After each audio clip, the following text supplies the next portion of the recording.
કોરોનાનું નામ સાંભળતા જ દરેકના મનમાં વર્ષ 2020-21ની ભયાનક યાદો તાજી થઈ જાય છે અને એની લોકો પર શું અસર થઈ તે મેં અને તમે દરેકે જોયું. બધાએ સતત માસ્ક પહેરીને ફરતા લોકો જોયા, એક ચોક્કસ ડિસ્ટન્સ રાખીને દૂરથી હાય હેલો કરતા લોકો જોયા અને સેનેટાઈઝરને સુરક્ષા કવચની જેમ વાપરતા લોકો પણ જોયા. હવે વિશ્વમાં કોરોના વાયરસે પોતાનું આખું સ્વરૂપ બદલી નાખ્યું છે અને હવે ફરી એકવાર કોરોનાએ નવા રંગરૂપ સાથે, નવા વાઘા સાથે આ દુનિયામાં ફરીથી એકવાર દસ્તક આપી છે. સિંગાપોર અને હોંગકોંગમાં કોવિડ-19ના કેસોમાં વધારાને કારણે હવે ભારતમાં પણ લોકો ડરી રહ્યા છે.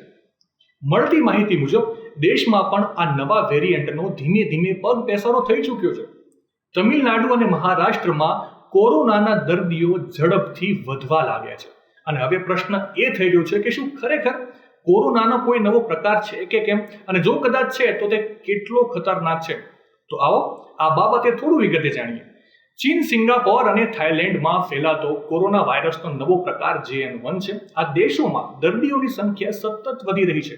જોન્સ હોપકિન્સ મેડિસિન અનુસાર આ જે નવો પ્રકાર છે એ સૌ પ્રથમ ઓગસ્ટ 2023માં શોધાયો હતો.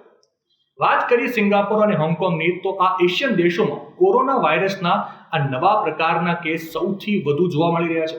આ નવા વેરિયન્ટ્સને કારણે આ કેસોમાં સતત વધારો જોવા મળી રહ્યો છે.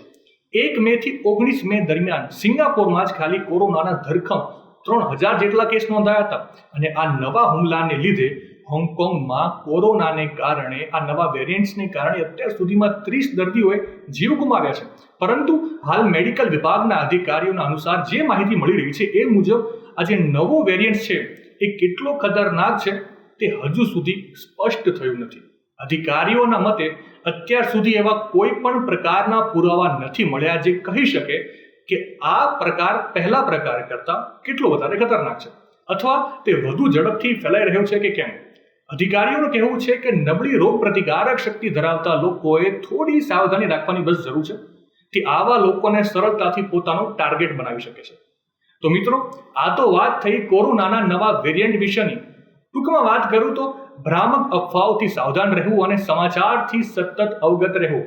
દેશ દુનિયાની તમામ ખબરોથી અપડેટ રહેવા માટે સંદેશના ડિજિટલ પ્લેટફોર્મને હમણાં જ ફોલો કરી લો.